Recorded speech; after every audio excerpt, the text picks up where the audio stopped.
Record to the cloud. Hello, welcome Right. back for Financially Fit.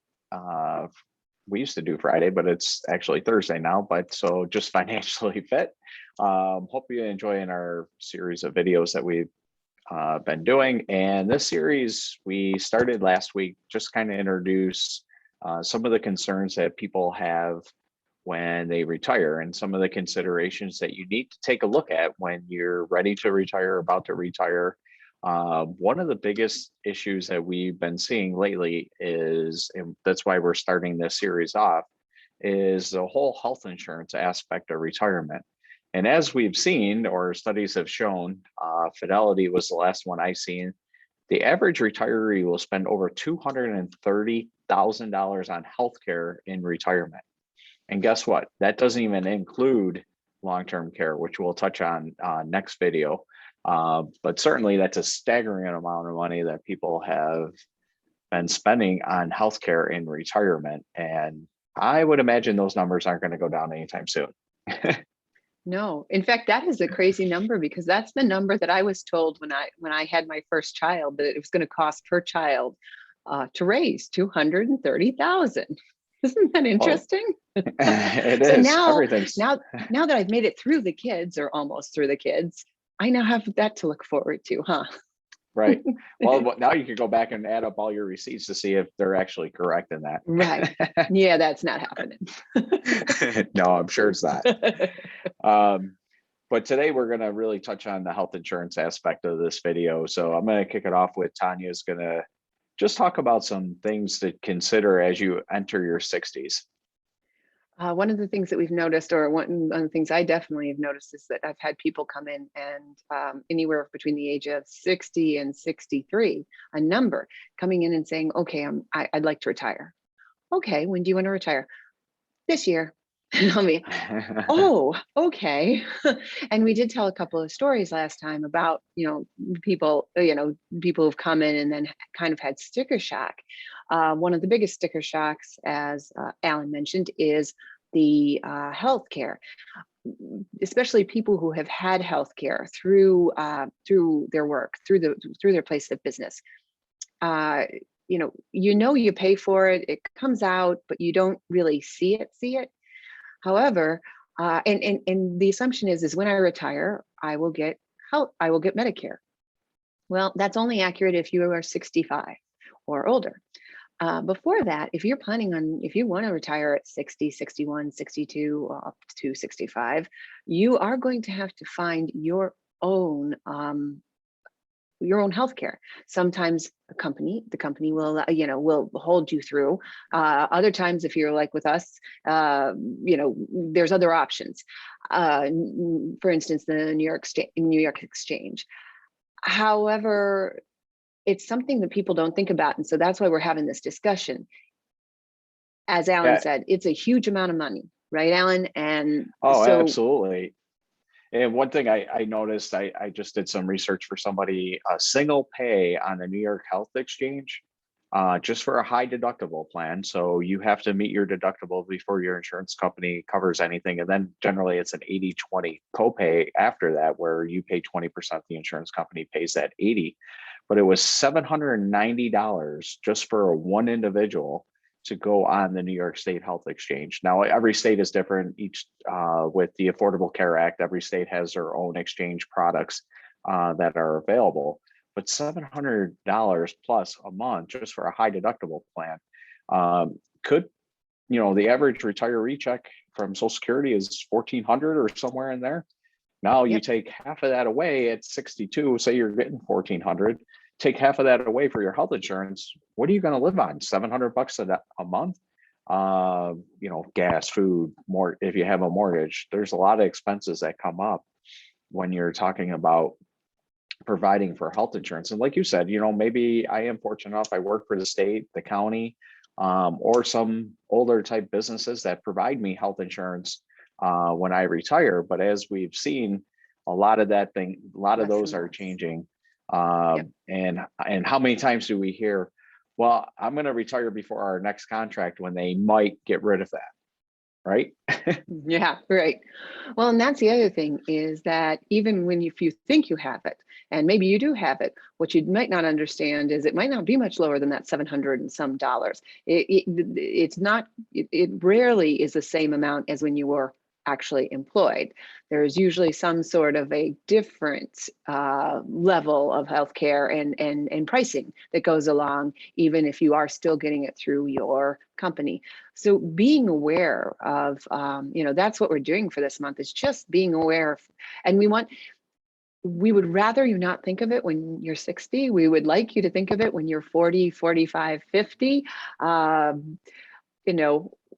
just so that when you walk in, it's not a shock and you're not thinking, okay, maybe I can't retire when I want to, because, and that's why we also want you to go talk to somebody like us, because as financial planners, we can take a look at your whole outlook, at your whole financial outlook, and be able to tell you very quickly, like Alan said, here it is, I'm getting 1,400 in Social Security. Some people don't even understand that. They're just like, okay, I get Social Security, and now I get the payments. The cost is something that if you're aware 10 years beforehand, you can make plans for, and that's huge, very important.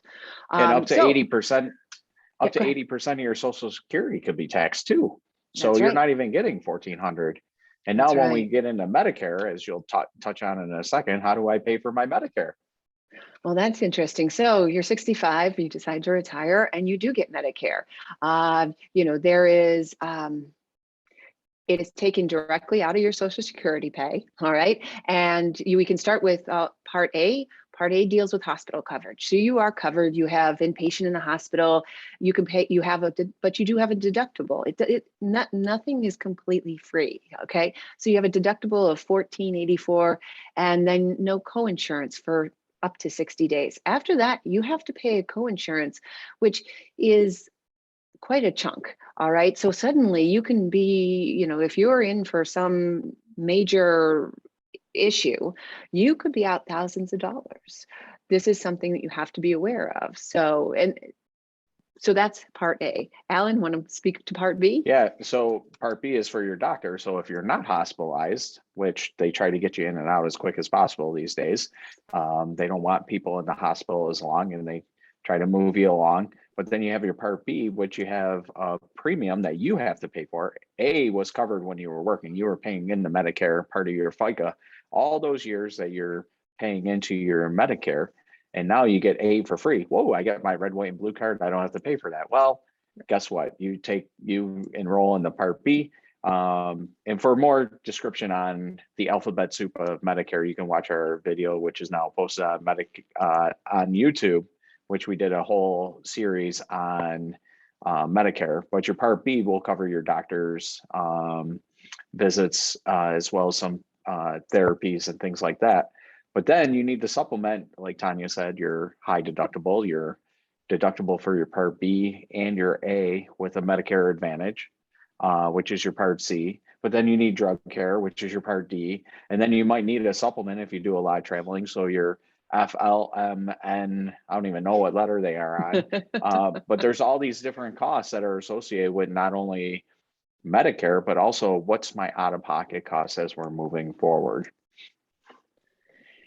So this is what we really wanted to just, make sure that everybody is aware of. And Alan mentioned the video about Medicare. Please take a look at it. There are lots of really, really good, good pieces of information in there. The other thing about Medicare that we want to be very, and retirement that we want to make sure everyone understands is that does not cover long-term care. So if you think that you're going to end up in a nursing home and Medicare is going to cover it, that's not going to happen. So one of the things you need to look at, especially, and I will say this, we women, we are lucky, I think. We live longer. However, being that we tend to live longer, we also tend to end up in the nursing home more often, and we tend to have more health issues. So really looking, whether you're a man or a woman, you want to take a look at long-term health care and what you have set up to prepare for when you get to the point where you aren't really capable of taking care of yourself anymore. Yeah, absolutely. I mean, long-term care is, you will have a little bit of coverage in your Medicare Part A for Right. long-term care once you're released, but you have to spend a certain amount of time in the hospital before they'll even cover part of your stay in a long-term care facility. But as you were talking, I just actually looked up the average cost in 2021. The average retiree, it's not 250,000, it's 300,000. So I guess See, times have it's more, changed and we're off on our numbers. it's more than a kid. Right.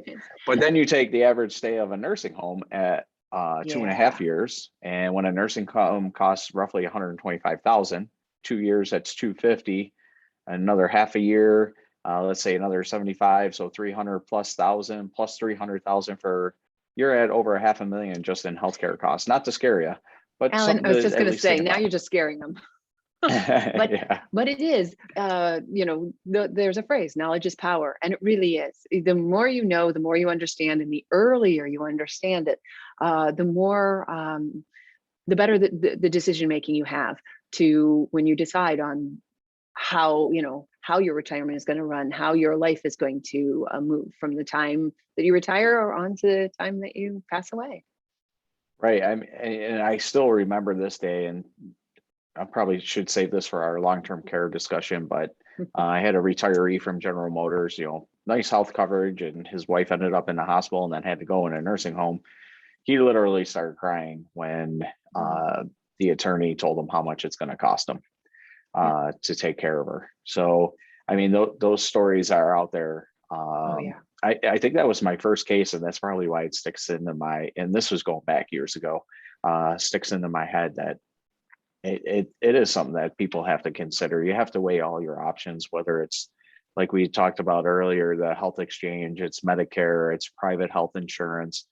Where's this cost coming from? Who's paying for it? Am I paying for it? And where am I going to pay for that care from? Right. Is it my IRAs? Is it my pension? Is it my Social Security? Where is that money coming from to cover these costs? And that's what we can start talking about as you meet with us, and we can have those conversations going on into the future. And also, just to let you know that November is long-term care insurance awareness month. That's a tongue twister, but November is the national awareness for long-term care. So as September was for life insurance, November is for long-term care. And I think it's at the end of the year. So people really bring into their mind of, hey, we need to start thinking about this, not long-term care in general, but also any type of health insurance. And that's why we wanted to really lead off with the health insurance aspect as we're starting the series of, hey, did you think about this as you're heading into retirement? Any any words of wisdom before we depart? No, I think you said it all. It's great. Like I said, please do take a look at the Medicare video.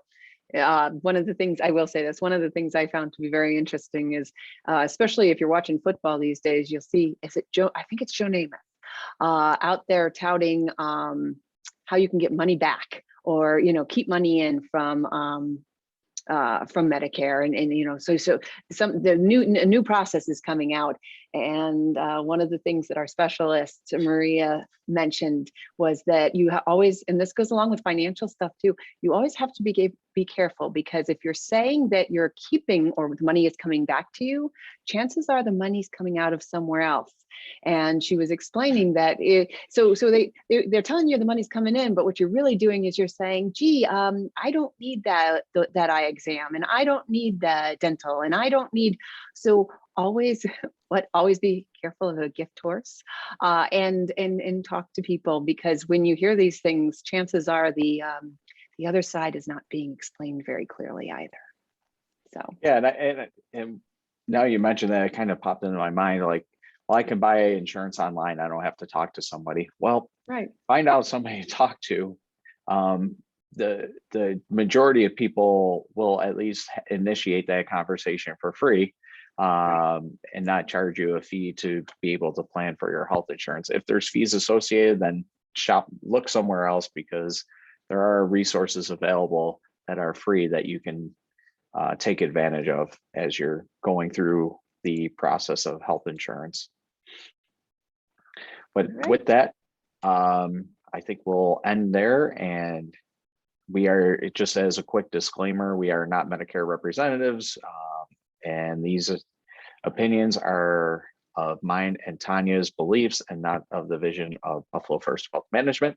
So with that, we will see you next week, and thanks for your time. Bye, guys.